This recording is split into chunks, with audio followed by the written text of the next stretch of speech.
Hello everybody and welcome. I'm Cristo and this is the terraforming tutorial for Aurora 4X.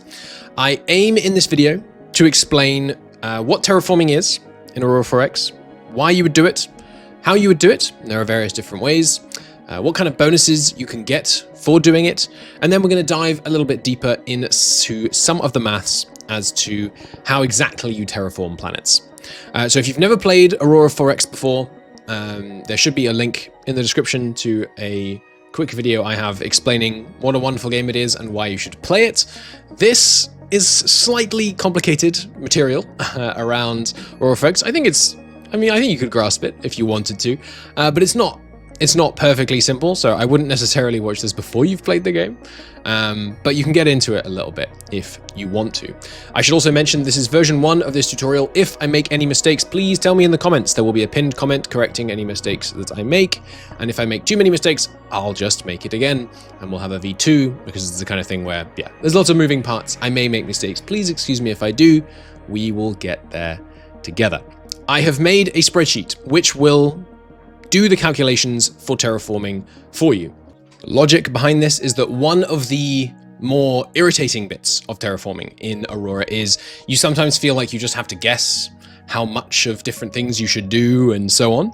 And the idea of the spreadsheet is to make it so that you can know with confidence whether or not a body is terraformable and then how precisely you should terraform it, as well as the fact that the way I have tried to lay out the spreadsheet aims to explain why you're doing what you're doing, essentially. The spreadsheet is designed to both teach and inform in terms of why you should do something and what precisely you should do. But before we get to all of that, let's take a step back. Why should you terraform? For those of you worried about spoilers, don't worry. This is not the newest Aurora 4X campaign. This is the one that we finished. This is the one that was in the 8-hour video, if you're wondering. So you go first to the environment tab. In fact, no, we can start right on this screen. So Earth, sorry, this is lunar. Earth, you can see, has a planetary suitability, aka colony cost, often referred to as CC, of 0.0000. Colony cost of 0.0 means perfectly habitable. You could also reflect or describe it as perfectly Earth-like. It is terraformed. It has the form of Terra. The Earth has been changed to regard Terra. So, if it is perfectly habitable, that means you do not require infrastructure in order to have population on the planet, as long as it is always 0, and we'll get to that. Infrastructure is one of the things that you will build in the game, which you're probably familiar with if you have played. And basically, if places are not perfectly habitable, too hot, too cold, not enough oxygen, toxic gases in the atmosphere, other things, then you will need to have infrastructure to have people living there. That's obviously an expense that you would rather avoid, and infrastructure will always be useful. There will always be planets where you'd like more infrastructure, so it can be good to terraform planets. When precisely you should terraform versus building infrastructure versus doing something else with your resources is, of course, the kind of nuanced strategical decision-making that I'm not going to try and answer for you. Where you should terraform and is part of your story that you'll tell in Aurora 4X, and I don't want to take away your agency too much by just giving you a flowchart to follow on that subject.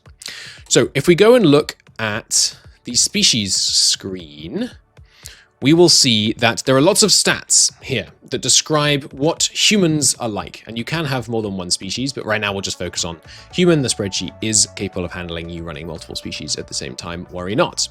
So they have an ideal gravity, an ideal temperature, an ideal oxygen atmosphere. There's a deviation from that oxygen atmosphere in here somewhere. There's a gravity deviation, things like that. If any of those things are not met, and how do you tell if they're not met? You go to the environment tab. If any of those things are not met, numbers will show up here. Notice, and I'm going to pronounce these wrong, there is perihelion and aphelion colony cost. This is because orbits of bodies in Aurora are eccentric. Can I say are eccentric? Are they 100% of the orbits eccentric? I think they are. That means that the body will get closer and further from the sun during their complete orbit, which means they'll be hotter when they're closer and colder when they're further away. So there is in fact going to be a range of temperatures. Terraforming involves fixing all of these potential problems. You will notice that Earth right now has none of these problems. It's important to understand that each of these problems causes a certain colony cost. So you can see here the atmospheric pressure on Venus is truly massive, and that's causing a colony cost modifier of 23.25. The colony cost on Venus is not 23.25. Neither is it the sum of all of these problems. What it is precisely the highest of these problems. So in this case, the temperature factor is 24.618. That is exactly the colony cost, which means that if I were to fix the atmospheric pressure but somehow not fix the temperature factor, which I couldn't do, Venus would be just as toxic. You have to solve all of these problems. You can choose to solve them in order that would have the most impact sooner, which would mean fixing the one that has the highest number first. Often I find you want to just fix them all and then inhabit the planet. If you're terraforming slowly, sometimes that's not an option. In general, I would just try and make the planet ideal. And if you can't make this planet ideal, try and find a planet you can make ideal. But sometimes it has loads of mining on, you really want to push. But it's important to remember this. The colony cost is the highest of all of these modifiers, meaning don't be disheartened. If there is a dangerous atmosphere, but you make it a breathable atmosphere, breathable referring to the amount of oxygen, then you will have no change to the colony cost of the planet. Don't be dispirited. If any of these numbers are showing 0 and they didn't used to, you are making progress. There are two problems that you cannot solve, ever. One is acceptable gravity and one is atmosphere retention. If the body is too small or too large, then it will not have acceptable gravity for your species. You can gene mod your species to be able to withstand different gravities, but if you're going for one species, if it's not got acceptable gravity, it's not going to work. Atmosphere retention, same story. If it's too, well, not same story, because if it's too large, it will still retain its atmosphere. But if it's too small, it will not retain its atmosphere, in which case terraforming it is basically a waste of time, in my opinion. So you can't solve those, but there are others. How do you solve each of those? We'll get to that when we get to the spreadsheet. But the basic thing that you do when you terraform is you add or remove gases from the atmosphere. And you can see that right now Earth has 4 gases in its atmosphere. You probably know them if you're familiar with the real world: nitrogen, oxygen, argon, and water vapor. Apparently, I mean, maybe those aren't the highest in the real world, actually. I'm not certain argon is the 3rd. It may well be. It probably is, actually, knowing Steve and the way that this game is made. But anyway, most importantly, oxygen and nitrogen. 0.2 oxygen is good because, as we saw on our species screen a second ago, humans are capable of handling an ideal oxygen level of 0.2 and then a maximum deviation from that of 0.1. Again, you can gene mod this, but these is the base stats. 0.2 is what they want. They can handle a deviation of 0.1, meaning they can handle between 0.1 and 0.3. And then there's a second requirement, which is it can't be more than 30% of the atmosphere. We can also see here what the gravity can be, expressed as units of Earth's gravity, so 0.1 to 1.9. You can also see the temperature range that humans can inhabit, and the maximum atmospheric pressure can only be 4 atmospheres. Notice that there are 2 different values, and both of these can matter. There is the atmospheres, the ATM value, which you can just think of as the literal quantity of gas. There is 0.2 atmospheres of oxygen on this planet of Earth. That represents almost 20% of the percentage of the total. It can sometimes matter both how many atmospheres of something you have and the total percentage that that gas represents. So literally, how do you add and remove these gases? You click on this drop down. There are lots of different gases in here. Most of them you will only ever want to remove, but there are a few that you will want to add. If there is no oxygen, you'll want to click on oxygen, click add gas to atmosphere, and select the amount you want to add. In this case, probably 0.1. Most of the time, when there's no oxygen on a planet, the easiest thing to do is simply add 0.1 atmospheres of oxygen. If you wanted to remove oxygen from the atmosphere, you would untick this. We are now removing oxygen from the atmosphere, and you would change this to, let's say, 0. Get rid of all of it. Once this reaches the set number here under maximum atmospheres, it will give you an alert and it will pause the game. So it's very useful to set these to the real numbers you want rather than just, 0 or, 100 or something. It's good to get pop-ups and know when things are happening. So yes, you can add and remove gases like that. There's a few other gases. We'll get to the gases as they become relevant when we're going through how exactly you go through the steps of terraforming. How do we add these gases? Well, we need to get annual terraforming rate. So we can see right here that our annual terraforming capacity is 0.0005 atmospheres. This is always a value that is displayed in atmospheres. and there is a terraforming rate versus Earth. If the body is larger than Earth, this number will be lower than 1. If the body is smaller than Earth, this body will be larger than 1. A very small body, like the moon, you can terraform 13.48 times faster than Earth. That means if you put the same terraforming ship over Earth and over Luna, the one over Luna would effectively generate 13.48 times more atmospheres of gas, or it would pull out 13.48 atmospheres of gas per tick of the game, essentially. So when you're trying to terraform something, do check this number. If it's very high, you can have problems where you overshoot if you're terraforming too fast. If it's very, very low, you can have problems where terraforming takes just way longer than you expected. So it's worth checking. Now let's take a look at how we terraform. In some ways, the simplest way to terraform is with installations. So here on Earth, you can see we have one terraforming installation. This is a building that you build just like other buildings in the construction menu. It's right here. Costs 150 duranium, 150 brondide, and it provides one terraforming installation, one terraforming unit. How powerful one terraforming unit is depends on tech. There is a tech line that increases the number of atmospheres you can terraform, and the number is the same for addition and subtraction of gas. And that number changes depending on what level of tech you have per unit of this. So if you have 1, you times your tech value by 1. If you have 1,000, you times it by 1,000. You get it. So the downside of terraforming installations, well, no, let me get the upsides first. The upsides are they're pretty simple. They're quite cheap. You move them around just like other installations. The downside is that these terraforming installations actually take people to work. In this particular build of Aurora, you should check on yours because these things are subject to change. One terraforming installation takes 125,000 people to work. That's being rounded here to 0.13 million. Why is that a problem? 2 reasons. Number 1, firstly, it can be quite difficult to have people living on a planet that is difficult to inhabit. So Venus, for example. I'm not going to go too deep into this, but the higher the colony cost, up to a maximum of 19, more and more people are going to have to work in the agriculture and environmental sector. When people are working in the agricultural or environmental sector, they cannot work in the manufacturing sector, meaning they cannot operate installations. If you have twice as many available jobs as you have people available to work in the manufacturing sector, your manufacturing efficiency modifier will be 50%. You can work out the formula on that one. If the manufacturing efficiency modifier is 50%, all of your installations will be 50% as effective. And if it's 0%, for example, if you tried to put terraforming installations on Venus right now, then it would be 0% and they would do nothing. They would do absolutely nothing. So that can be difficult.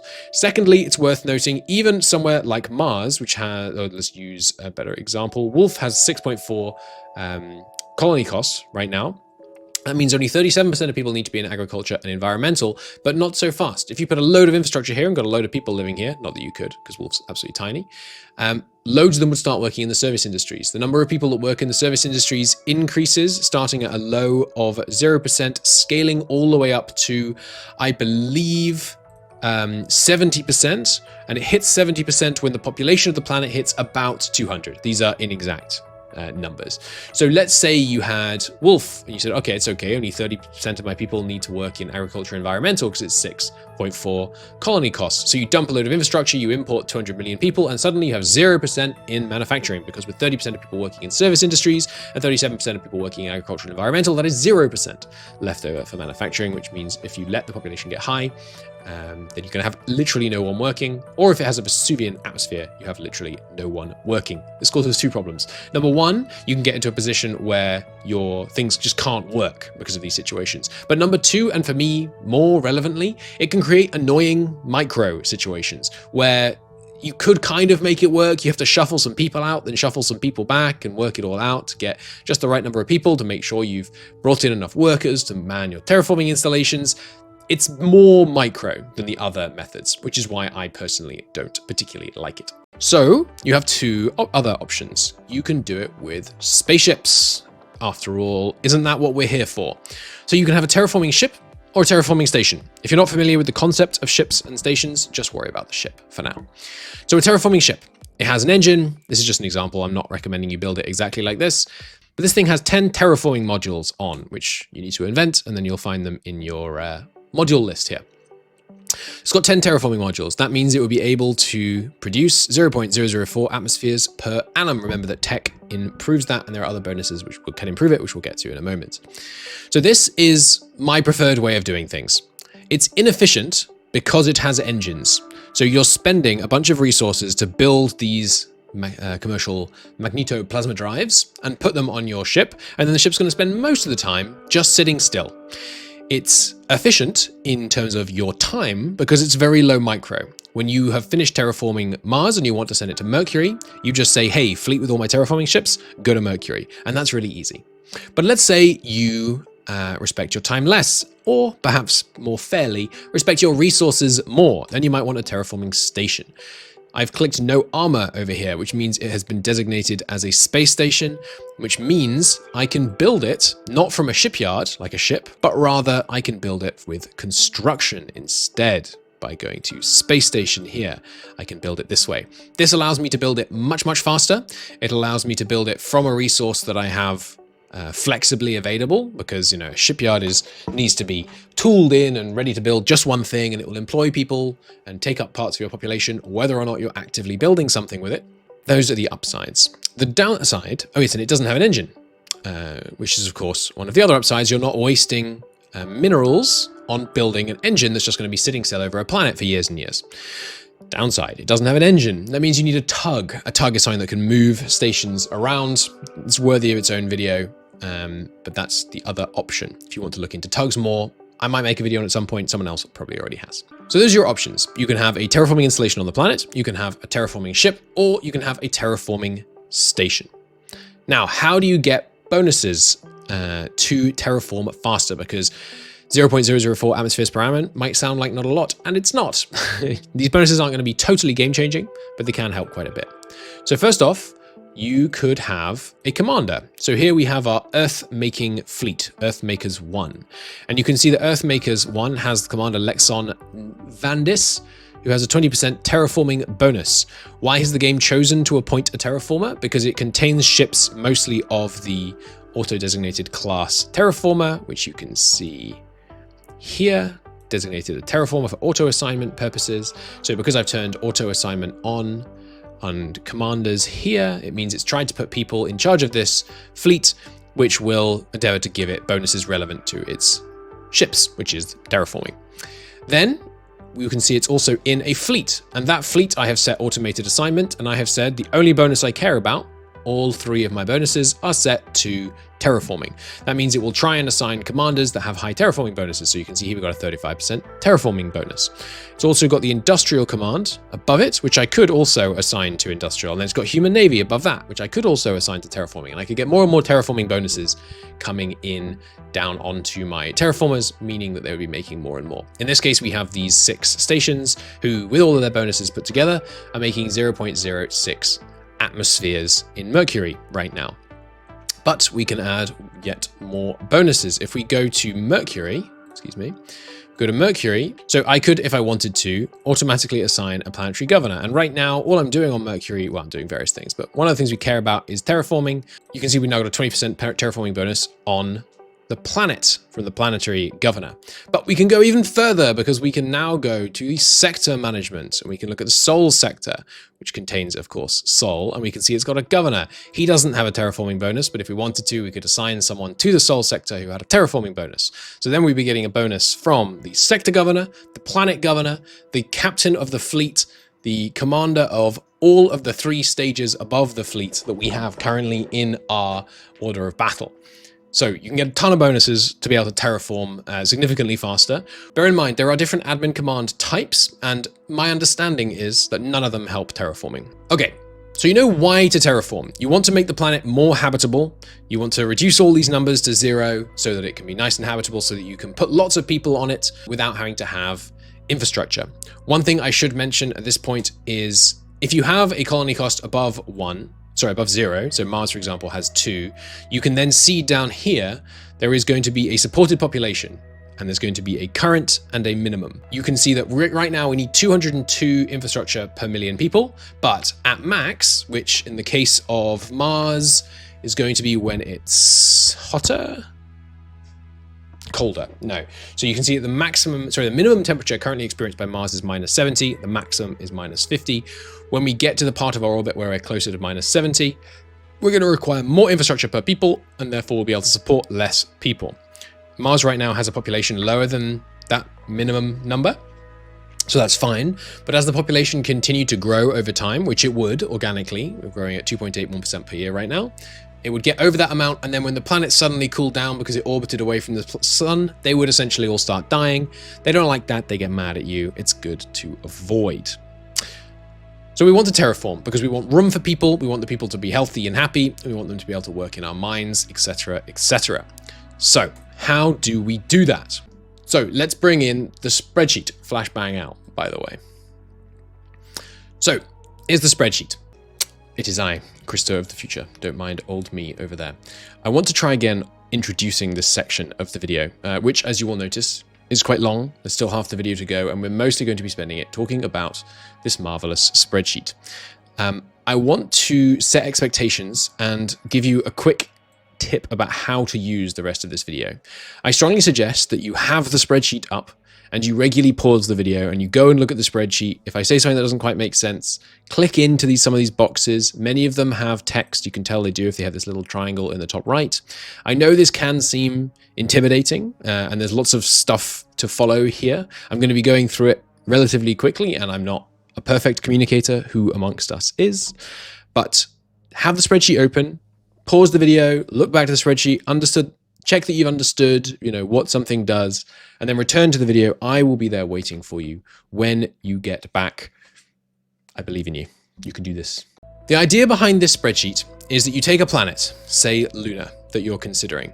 You plug various stats about that planet into your spreadsheet, and it tells you if things are all good.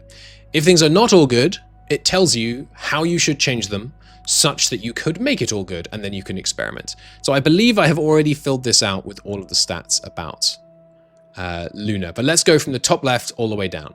You can see that this spreadsheet is set up to handle up to 6 species. Species are defined on a separate sheet here. So you can see we've got species name, the humans, the Mercurians, and the Titans. You can see that each have a different min and max temperature range. So we select our species, Mercurians, Titans, or humans. We'll stick with humans for now, and it gives us their stats. There is a minimum temperature that they will be happy with, a maximum temperature they'll be happy with. As long as the temperature is within these two numbers, there will be a 0.0 colony cost from temperature factor. That's the first number here, and we're going to go through all these. Then you set the base temperature. In this case, base temperature on Luna is minus 19.37327, and then you set the albedo. Note that the albedo is the opposite of what it means in real life. In real life, higher albedo means that it reflects more light. In the game, the albedo factor is how much it heats the planet. Normally, albino lowers temperature. In the game, the albedo factor, which is different from albino, increases it. Right now, we have an albedo factor of 0.921, because you can see that here, 0.921. Then we go down here and you have the instructions on the right hand side of this. So results in gray are starting conditions and current situation, and we need to set all the values that are in boxes. Bold and in boxes means we set the values. So the terraforming gas value we can see is this one, and I'll explain that now. There are 3 things that you want to focus on. 4 things: temperature, hydrographic extent, oxygen level, and toxic gases. Toxic gases, they're very simple. Just remove them all. If it says toxic atmosphere, just check. I'll put a list on here. There we go. So the toxic gases that you need to remove are these ones. If you see any of those, you will have a dangerous atmosphere value here. If you have a dangerous atmosphere value, one of the gases you've still got is this. There are technically safe levels of these things. It's trivial to remove all of them. Once you've got them down to that level, realistically, you can just get rid of the rest. I just get rid of all of them. It's just easier to keep track of. So that's getting rid of the dangerous atmosphere. But let's go back to the order things are in the spreadsheet. So we want to try and achieve a temperature which is within our range. And you can see that we have a range of 38, from -9 up to +38. And right now the temperature here is 23.417, meaning that this place currently has, an acceptable temperature. So I won't fiddle with these numbers right now, but we'll go to somewhere that doesn't have an acceptable temperature, and I'll show you how it would work in that case in just a moment. Next, you can see that we need to worry about the temperature swing. So here we can see the min temperature is 22.59 degrees and the max is 27.5. Plug those in and we can see that the range is only 4.9. Humans can handle a range swing of 48. This value is therefore negative because this just subtracts the range that humans can handle from the range that's present on the planet, which means this value is green. If this range were much higher, let's say the maximum temperature was 127, you can see that these values go red because the range versus humans is no longer safe. And you will also notice that if you were talking about Mercurians, it's going to be calculating based on the Mercurians range. It's going to say range versus Mercurians, which is cool. It took me a while. If you're starting with a planet you haven't yet terraformed, you need to worry about the new range because the range that you will start with can change. And we'll get to that when we use the example of Mercury in just a second. Next, you need to worry about hydrographic extent. You can see that Luna right now has 34 hydrographic extent. You want the hydrographic extent value to be between 20% and 75%. If it's below 20%, water available will start becoming a problem. At 0 water available, this gives a water available penalty of 2. I believe it's 2. With 20 water available at least, this gives no penalty. Over 75 gives no penalty here, so it can be easy to miss, but it is in fact tanking the population capacity of the planet. So if you find a water world, you're going to need to get rid of some of that water. How do you get rid of water, by the way? Well, first you need some of it in the atmosphere, which will require the planet to be warm enough, and then you just remove water vapor. This will take a long time because the extent, the turning from hydrographic extent, water spreading across the planet, into water in the atmosphere takes time. So that will be a relatively slow process and won't necessarily require very many strong terraforming ships in order to get it done. So that's water. So right now we can see that our current hydrographic extent is set there and it says water is okay and it's green. Great. But if it were 15, it would say, uh-oh, you do not have enough water. You have a target of 20%. You're trying to get to that. It means you have 0.25 to go, as in 25%. So we know that it takes about 0.5 atmospheres of water vapor to generate 20% hydrographic extent. So it'll tell you, set your water vapor value to 0.125, and then you can go and do that. You can say, hey, add 0.125. And there you go. There's no confirmation on this field, by the way. As with many in Aurora, you just type it in and then it's done. You can go off this, you can close the window, it'll be there. So that's how this bit works. Simply plug in your hydrographic extent value here, and it will tell you either you're good or here's what you should set your water vapor to. Cool. This value is slightly approximate. It's close enough. Note that when you change the amount of water you have in the atmosphere, that water in the atmosphere becoming hydrographic extent is not an immediate process. Neither is hydrographic extent becoming water vapor an immediate process. So that means if you can add water vapor to the atmosphere very, very quickly, you could add 0.5 water vapor to the atmosphere. And if you're doing it really, really quickly, maybe the hydrographic extent is still 1. And now the spreadsheet is saying, hey, set it even higher. Or it looks like it might be saying set it really high because it's gone red, but don't worry about it. Basically, if you tick it while looking at the environment tab, you'll see that the amount of hydrographic extent is increasing and the amount of water vapor in the atmosphere is decreasing. If you set the number right, it won't be a problem. And as long as you're not near that 75% cap, putting a little bit too much water vapor in is not a problem at all. It is slightly inefficient to do it this way. If you're adding the water vapor relatively slowly, if you set it to 0.5, you can be in a position where by the time you get it up to 0.5, enough has condensed out of the atmosphere that you now have already 20% hydrographic extent. And then you stop, and then this 0.5 becomes another 20%. So you've effectively done twice as much terraforming as you strictly needed to do. I deem this not a problem on the basis that trying to calculate how much exactly you should put in is much more complicated beyond the scope for this spreadsheet. Certainly, the only case you really need to worry about is if you're adding water vapor slower than it's condensing out of the atmosphere and you just set the target, it will do it forever. I think it might stop when it gets to 100%, but it might do it forever. So just keep an eye in cases like that. But usually this should work. This is one of those things you need to pay a little bit of attention to. It's not purely just set it and forget it. Back to pass me. oxygen share.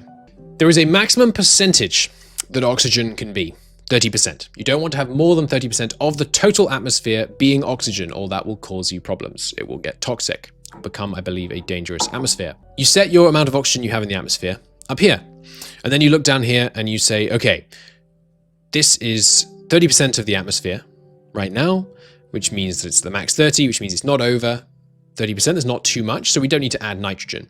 Nitrogen is the neutral gas that I recommend you add. One of the gases that will add the least greenhouse effect, positive or negative, and therefore it won't significantly warm up or cool down the planet. It will a little bit, but let's say there were not enough other gases in the atmosphere. So this atmosphere right here, with no terraforming gas, very little water vapor, no nitrogen, no other gas, at 0.1 oxygen is 99% oxygen. That's not good. So to balance that out, the spreadsheet will make this red and it will say, hey, set the nitrogen target to 0.23. So we can set this 0.23, and let's say we did that terraforming, we plug that in. It then doesn't work because yes. So in general with these, just add a tiny margin of error. There is some rounding going on to make it so that these cells don't just blow out to lots of decimal places. So if we added it back up to this, that would bring it back down to 30%. Now it will say don't add. Fantastic. Note as well that if you had 0.1 nitrogen, you want to add 0.13, but that's, I don't want you to have to do any maths on your own. So it just tells you the target to set it to 0.235 in this case, something like that. Cool. You can see that's indeed what we precisely have here. Now, let's say you didn't have enough oxygen. The only way to not have enough oxygen is to not have, and this is again for species like this, and it will be different for different species. So let's say there was only 0.5 oxygen. Sorry, not 0.5, 0.05 atmospheres of oxygen. Now it says add O2, set the oxygen target to 0.1, and it will always just be 0.1. And then once you get to 0.1, you got enough oxygen. Great. Now you have a breathable atmosphere that's not dangerous. On atmospheric pressure, the important thing here is just don't go above 4. So the sum of all these values should never be above 4.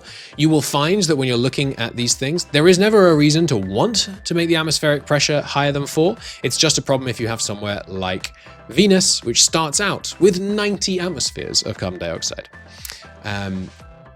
Why is there never a reason to want to go over that? Surely if the planet's really cold, you want to add tons and tons of terraforming gas so that you can pull the temperature up, right?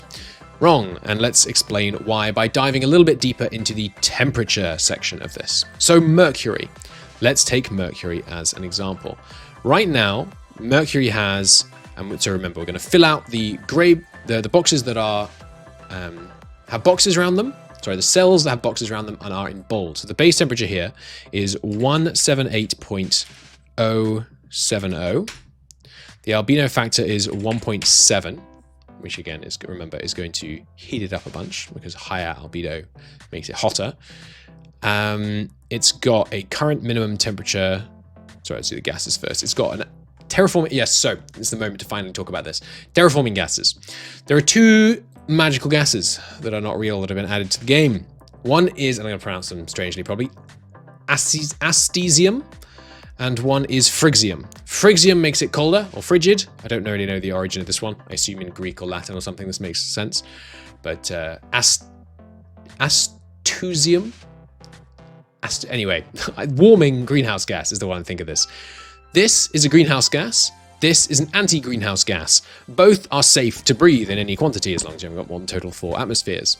If you add 1.85 atmospheres of this gas, you will receive, we go in here, 1.85.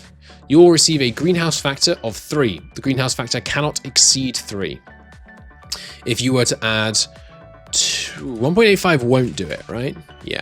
If you were to add 2 atmospheres of anti-greenhouse gas, phrygium, you will have an anti-greenhouse factor of 3. An anti-greenhouse factor of 3 divides the temperature on the planet by 3.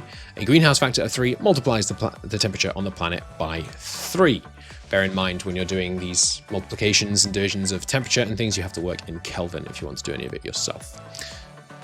So how much terraforming gas do we have here right now? Well, we have no warming gas and we have 0.2511 cooling gas. Then in terms of oxygen, we have, about 0.1 oxygen. In terms of water vapor right now, we have no water vapor and we have no nitrogen. So you can see that the total gas in the atmosphere is 0.35. Notice that the greenhouse gas effect here is, the greenhouse factor is 1.035 because any gas in the atmosphere causes a greenhouse factor. And that greenhouse factor will fight against your anti-greenhouse factor. So it's not possible to divide the temperature on a planet by 3 through anti-greenhouse gas adding, because even atmospheres of anti-greenhouse gas add a small greenhouse factor. So the way, and yeah, let's add in the min and max temperature here. So currently the minimum temperature in Celsius is 252.094, and you don't really need the decimal places, but the maximum temperature is 373.894. So a pretty big swing, a swing right now of 73. And the starting greenhouse factor, like what we're doing at the beginning of our consideration here, is 1.0, where is it? Greenhouse factor 1.035, of course, and the starting anti-greenhouse factor is 1.251. Yeah, of course it is. I could just read off above, but I wanted to check, make sure it's working. It is working. Great. So now you tinker with the values in yellow. The values in yellow, as the key tells you, these are things that you tinker with to get the desired results. So what's the problem? The problem is the temperature is 361 degrees C, and if we check current surface temperature, there you go, 361 degrees C. Bear in mind that this will vary because the temperature will fluctuate during the year, during its solar year. You can see that right now, there's a 73.8 degrees range in the temperature from the closest point to the sun to the furthest point from the sun. So now we mess with the gases. So we can see that we're going to need to cool it down, right? Obviously. So let's try adding a bunch of Phrygium. If we add 2 atmospheres of Phrygium, we will achieve a nice temperature of 36 degrees. Not too bad. Not too bad. You will also notice that the predicted range of the temperatures has dropped dramatically. The math behind this is slightly complicated. I wouldn't worry about it too much, but basically, as you cool down a planet, the range of temperatures that it can be will shrink during its solar year. As you warm up the planet, the range will increase. So we'll do an increasing example after this. But as we cool down this planet, the range has gone from 121 degrees C to 59 degrees C. Now that's a problem because humans can only handle a range of 48. Which is why, this is Mercury. You can probably guess why I named this species Mercurians. If we switch over to the Mercurians, you can see that I have gene modded them to be able to handle a range of 88, which means that on this planet, they will be totally fine. They can handle from -29 to +58, which means this swing of 59 is 29 degrees less than their range, which means you can fit their temperature range inside the swinging temperature range of Mercury, and they're going to be happy. In this case, there's no hydrographic extent, so we could put 0 here, add 0.5 water vapor. We'll go, okay, we'll put in 0.5 water vapor. Notice that warmed up the planet a bit, but the water vapor isn't going to stay in the atmosphere. It's going to form, become hydrographic extent water. In hydrographic extent has no warming effect, it has an impact on the albedo, but it's mostly negligible. It's complicated, so I wouldn't worry about it. I've tried to keep this relatively simple, which is a funny thing to say in like a 40-minute video, but anyway. There will, in the end, be a tiny bit of water vapor, basically a percent of the atmosphere, a percent of atmospheres equal to the amount of hydrographic extent divided by 100, I believe. So let's say there's 20, there'll be something like this once it stabilizes, but it's basically negligible. You don't have to worry about that. So you can see that before we terraform it, the Mercurians can't live there. After we terraform it, they can. The reason you put in this starting value is so that you can calculate the swing, because the swing in temperature is calculated based off the displayed min and max temperatures here. Because I'm not putting eccentricity, that's meaning how extreme the orbit is. So a round orbit like this, let's say the microphone is the sun, round orbit like this, eccentric orbit like this. Obviously it's going to be hotter here than over here, so you get these temperature swings. I'm not calculating eccentricity in this spreadsheet because I think it's too complicated. What I'm doing is just having you input the values and then you can see what the future values will be. That, more or less, is the spreadsheet. I know that was a little bit rambling. This was obviously just off the cuff. I hope it makes sense. Let me think about what I've missed. I don't think I've missed much. Bear in mind, If there's a value in here that is not colored in one of these things, that means don't change it. And generally speaking, if you click on a cell and you see there's a VLOOKUP or you see there's a formula, don't change it. You can obviously if you know what you're doing, but don't change it and expect it to work. The only cells you should change are the ones that have the boxes around them and the text in them is in bold, which means I should really bold these ones. There we go. Those are the values that you're actually expected to change. So let's take a quick look at one last example. So on Mars, or in fact, let's just make it a hypothetical example. Let's say our planet was -100 base temperature. That is not a bad number. -100 base temperature in C. And let's say it was ranging between -150 and -50. And we're dealing with humans again here. Now, you can see that if we... So that's already saying it's not a problem from the temperature. Why on earth is that? Because the albedo is still really high. Get rid of that. So let's say we add some terraforming gases. Right now, the range is 100. If we were to add 2 atmospheres of terraforming gases, warming it up, that range would increase to 363. The range gets much, much larger. So this is why this part of the table matters. When you're cooling down planets, the swing from most extreme to least extreme will decrease. When you're warming up planets, it will increase. So you could say, oh, it's okay, I can terraform this planet, I can get the achieved temperature to where I want it to be. But once you've done that, the swing is now larger than your species can handle, and that's rather a disappointing thing, especially if it took you years and years to terraform it. But there you go.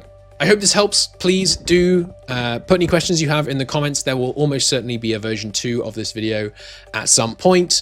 You can ping me over on Discord, which is linked in the description. There's also an Aurora 4X Discord, which can be very helpful to you. If you're wondering, Christo, why does your Aurora not look like my Aurora? It's because I'm running one of the few approved mods, which I don't want to say I made, I tweaked very slightly. If you search how to patch Aurora 2025, have I called it 2025 yet? How to download and patch Aurora, I'll walk you through the steps of how you can get Aurora looking like this, which I find a little bit more gentle on the eyes. I think that's everything. Thanks for watching. Bye-bye.